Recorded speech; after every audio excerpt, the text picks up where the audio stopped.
Imagine the tension. The air is thick, the crowd is deafening, and history is staring right back at you. It is the FIFA World Cup 2026.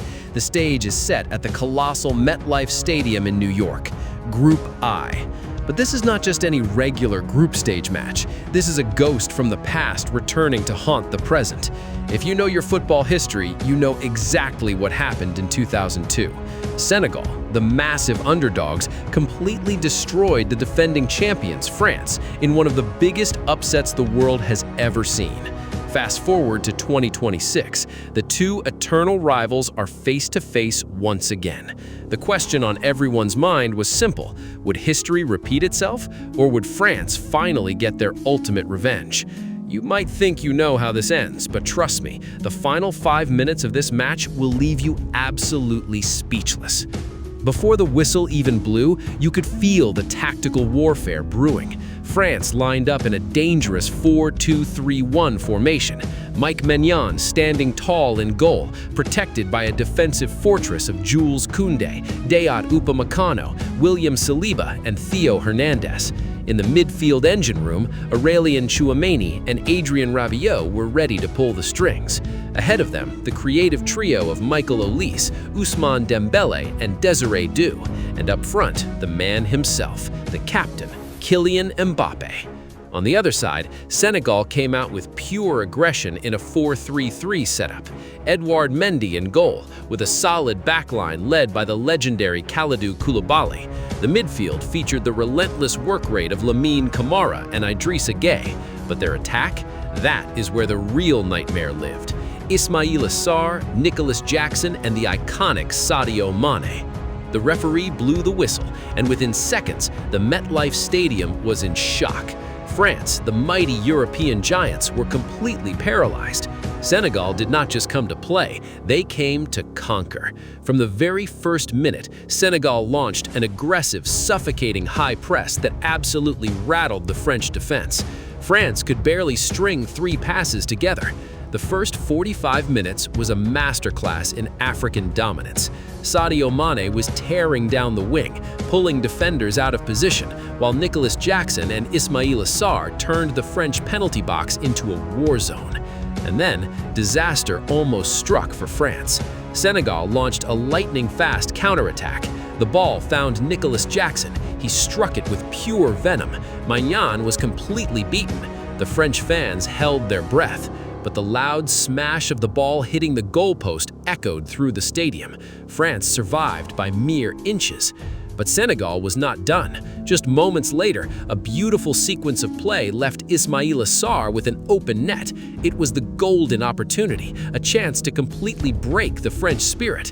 The stadium stood still. Sarr took the shot and somehow, unbelievably, missed the target. It was a massive let-off for Didier Deschamps' men. Where was Kylian Mbappe during all of this? He was a ghost. Senegal's tactical setup was flawless. They double-marked him, cut off his passing lanes, and bullied him off the ball. The French captain looked frustrated, completely isolated from the rest of his team.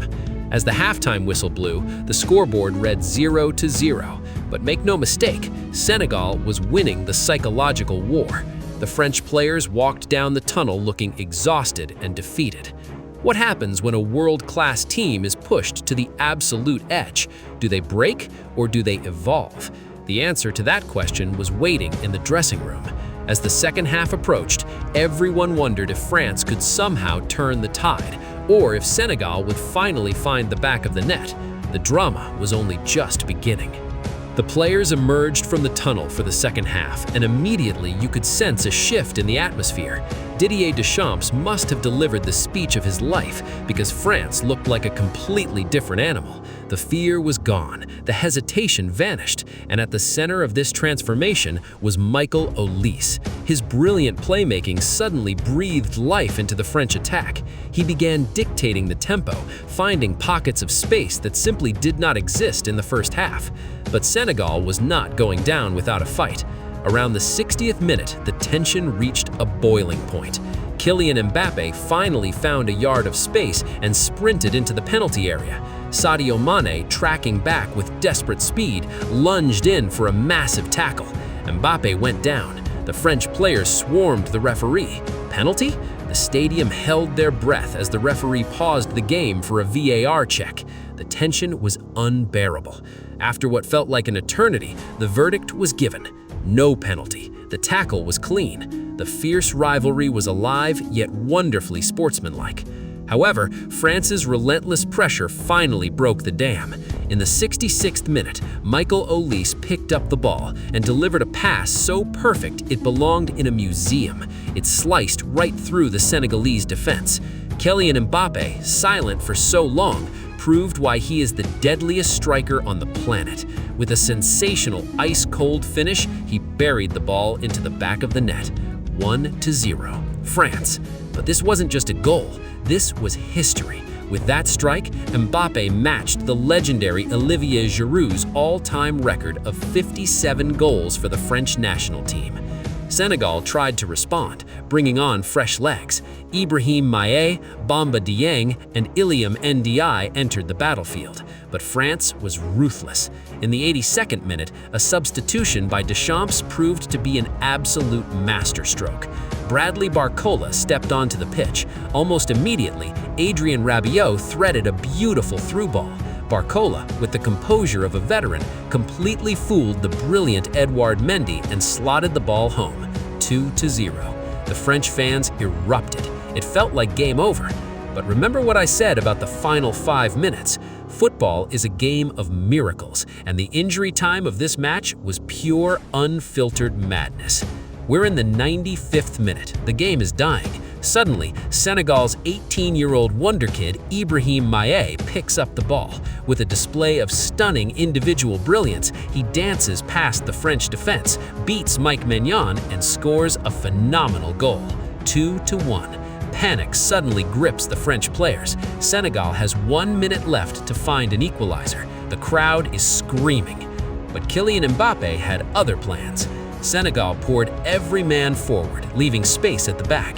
In the 96th minute, mere seconds after Senegal's goal, the ball falls to Mbappe. He's 30 yards away from the goal.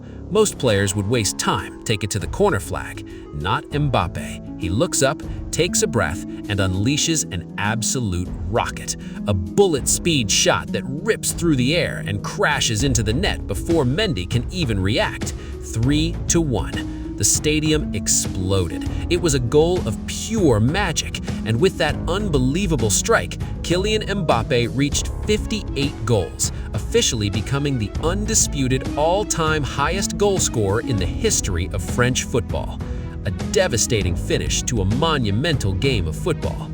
If you thought Mbappe's performance today was just a sudden burst of magic, you are entirely wrong. There's a deeply calculated psychological system behind his positioning and his ability to completely vanish before striking. If you want to understand the dark arts of his gameplay, you need to watch our complete tactical breakdown titled The Tactical Evolution of Kylian Mbappe. Go to our channel, Total Football Nexus, and watch that video right now.